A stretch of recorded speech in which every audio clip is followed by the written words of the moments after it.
네, 10월 11일 금요일 기도를 돕는 그 사랑 매일 묵상. 오늘은 시편 74편 1절에서 8절입니다.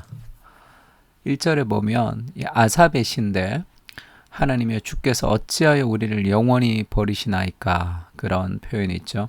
그 어찌하여 우리를 영원히 버리시나이까 라는 제목으로 말씀을 좀 나누려고 합니다. 아마도 이스라엘 성벽이 무너진 것 같아요. 그러니까 무너지지 않을 것 같았던 이스라엘의 성전이 무너진다는 것은 있을 수 없는 일이었습니다. 이 당시 사람들에게 포로로 끌려가든지 어땠든지. 근데 이스라엘 성전이 무너졌다는 것은 하나님이 안 계신가? 하나님이 우리와 함께 하지 않는가? 라는 그 정도로 신앙이 흔들릴 정도로 큰 사건이었죠. 그래서 이해할 수 없는 삶의 고난을 당한 거죠.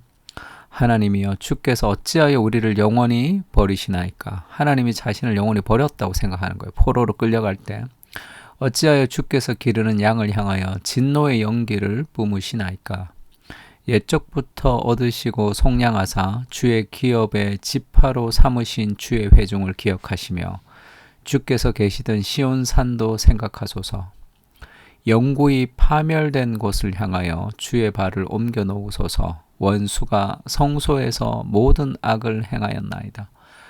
그 바벨론 같은 그 이방 족속들이 하나님의 거룩한 성전을 모욕하고 모독하는 그것이 있을 수가 없는 일이었습니다.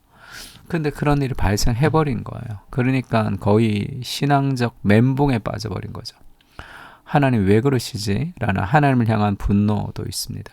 사실 이스라엘의 죄 때문에 하나님이 그들을 포로로 끌려가게 하시고, 그것은 그들의 잘못으로 인한 징계 같은 거지만 단순한 징계가 아니라 그들을 깨끗하게 하고 싶어 하시는 하나님의 정화의 작업이 있는 거죠.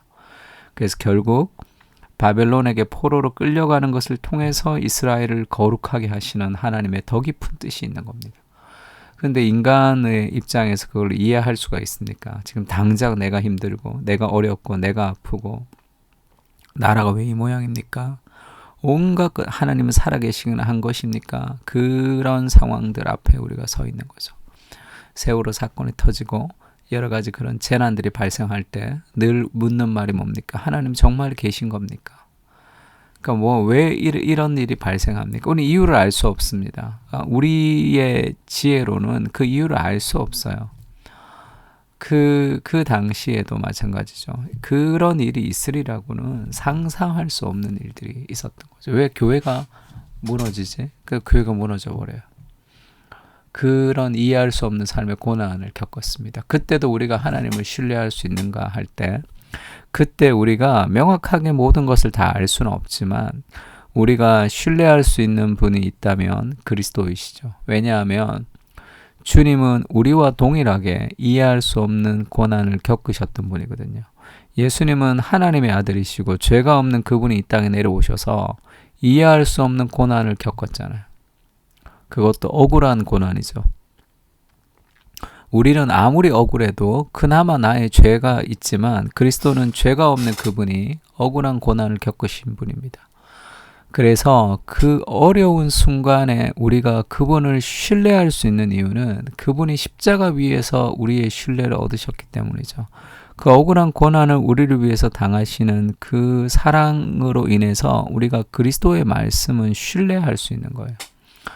그리고 우리가 그리스도의 십자가를 보면 그 십자가의 고통과 고난과 억울한 죽음이 결국 끝이 아니라는 걸 보여주죠. 대역전의 소망이 있음을 보여줘서 그 고난 앞에, 실패 앞에 우리를 절망으로 몰아넣지 않는 힘이 그리스도의 십자가를 묵상할 때 우리에게 오는 겁니다.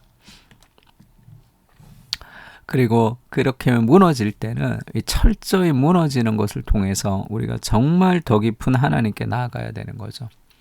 주의 대적이 주의 회중 가운데 떠들며 자기들의 깃발을 세워 표적으로 삼았으니, 그 이방 민족이 하나님의 성전을 막 짓밟고 있으니 그게 말이 되지 않잖아요.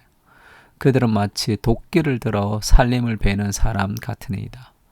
이제 그들이 도끼와 철퇴로 성소의 모든 조각품을 쳐서 부수고 하나님의 거룩한 성전을 이방 민족이 아주 놀리듯이 와서 그것을 막 부수는 거리. 그거 있을 수 없는 거죠. 어찌 그런 일이 있을 수 있습니까? 하나님이 불을 내리셔서 그를 다 이 불살라서 승리하게 해달라. 그렇게 기도했겠죠. 근데 성소가 불타고 있습니다. 하나님이 가만히 계신 것 같아요. 주의 성소를 불사르며 주의 이름이 계신 곳을 더럽혀 땅에 엎었나이다. 그들의 마음속으로 이르기를 우리가 그들을 진멸하자 하고 이 땅에 있는 하나님의 모든 회당을 불살랐나이다. 하나님 별거 없네. 여호와 별거 없네.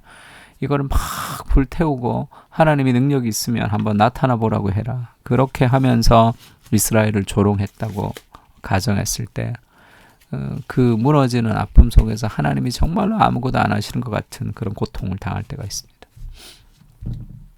그때 어떻게 해야 되는가? 두 가지를 기억해야 되는데, 첫 번째는 우리 박완서라는 소설가가 쓴 한 말씀만 하소서라는 그런 책이죠. 이 자식을 잃은 참척의 고통, 자식을 잃은 걸 참척이라 그러죠.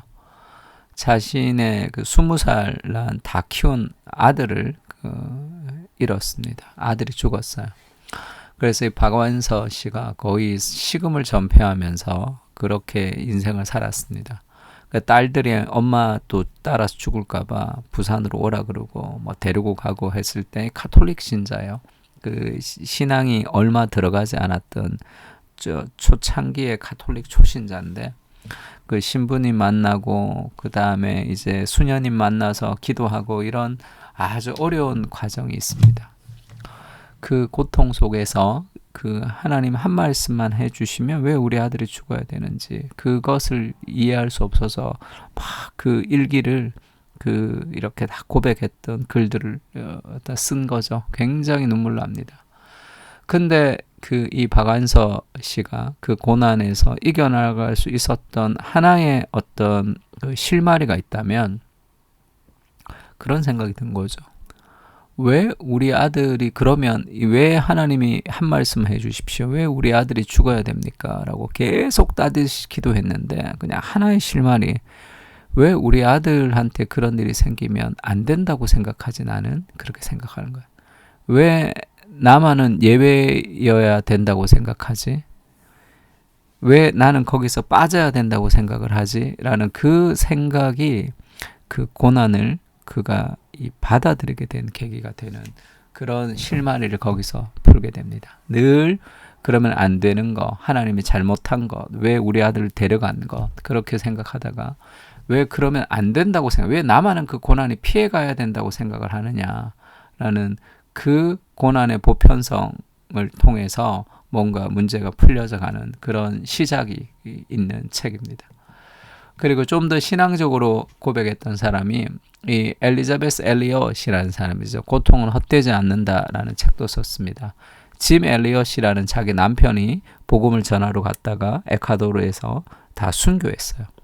이 부인이 이제 죽었던 순교를 했던 그 남편의 부인들을 데리고 가서 결국 그곳을 복음화시키고 전도했던 유명한 그런 선교사입니다.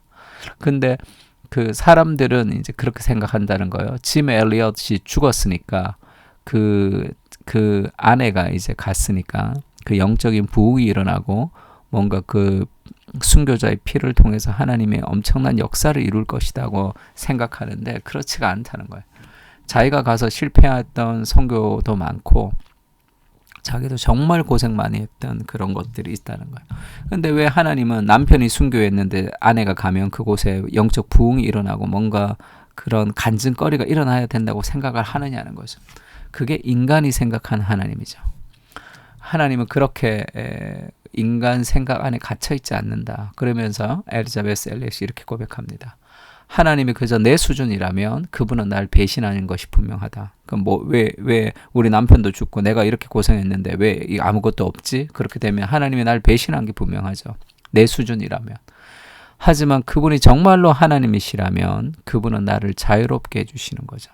내가 이해할 수 없지만 하나님의 뜻이 있다고 보는 거니까. 고난 속에서 자신의 생각 안에서 하나님을 해석하게 되면 인간은 자신이 만들어낸 하나님, 모조품 하나님, 인간의 지혜, 저마다의 자아를 투사한 신에 지나지 않도록 하나님을 섬기죠. 왜 나한테 고난이 있습니까? 하나님 뭐 하십니까? 그런 기도도 필요하지만 결국 그 기도에서 우리가 벗어나려면 내가 하나님을 이해하지 못하고 있다는 삶의 회개를 통해서 벗어나는 거죠.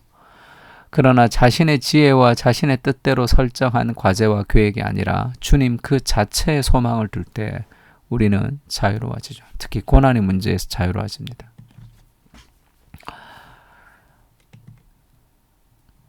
예수 그리스도를 묵상하는 것도 예수님이 죽은 자를 살리시며 하나님이 죽은 자를 살리시며 없는 것을 있는 것처럼 부르시는 이시라는 그 확신을 가질 때 인생의 어떤 절망도 이길 수 있죠.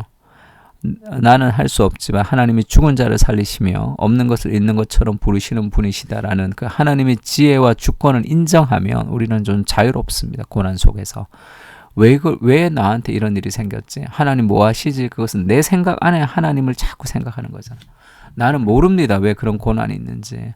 모르지만 나보다 더 크신 계획을 가진 하나님이 내 인생에 가장 좋은 것을 주시는 분이 이것을 주셨다면 이것은 반드시 선한 결과를 맺을 것이라는 신뢰를 할 수 있는 거죠. 그게 고난 속에서도 우리를 자유롭게 하는 자유입니다. 그리고 로마서 8장 28절이죠. 우리가 알거니와 하나님을 사랑하는 자, 곧 그의 뜻대로 부르심을 입은 자들에게는 모든 것이 합력하여 선을 이룬, 모든 것이 합력하여 선을 이룬다는 그 하나님의 주권을 신뢰할 때 내가 왜 고난당했지? 고난 속에서 하나님이 무엇을 주시지라는 인간적인 생각과 결론을 내지 않을 때 하나님의 하나님 되심을 신뢰할 때 우리는 정말 기대하고 자유로울 수 있습니다. 저희 아내가 늘 하는 얘기가 하나님이 내게 허락하신 모든 것은 다 선한 것이다. 아주 힘든 인생을 살고 지금 몸도 약해서 좀 어려움을 많이 겪는데 그것까지도 하나님이 내게 허락하신 것은 반드시 모든 것이 합력하여 선을 이루어가는 하나님의 주권임을 신뢰할 때 이래서 이랬구나 저래서 저랬구나라는 거 우리가 몰라도 우리가 다 알 수 없죠. 그러나 하나님의 더 크신 계획을 가지고 우리의 인생 가운데 함께 하신다는 것을 신뢰하는 것이 중요합니다. 철저한 실패 속에서 하나님이 하나님 되심을 고백하게 하시고 주님의 주권을 인정하게 하옵소서. 저는 땅에 있고 하나님은 하늘에 계십니다. 그 차이를 인정하게 하시고 주님의 선하심을 고백하게 하옵소서. 내게 허락하신 모든 것은 다 선한 것입니다. 모든 것이 합력하여 선을 이룰 것입니다. 고난 속에서도 주님을 신뢰하게 하옵소서. 아멘. 우리 다 같이 시편을 가지고 함께 기도하겠습니다.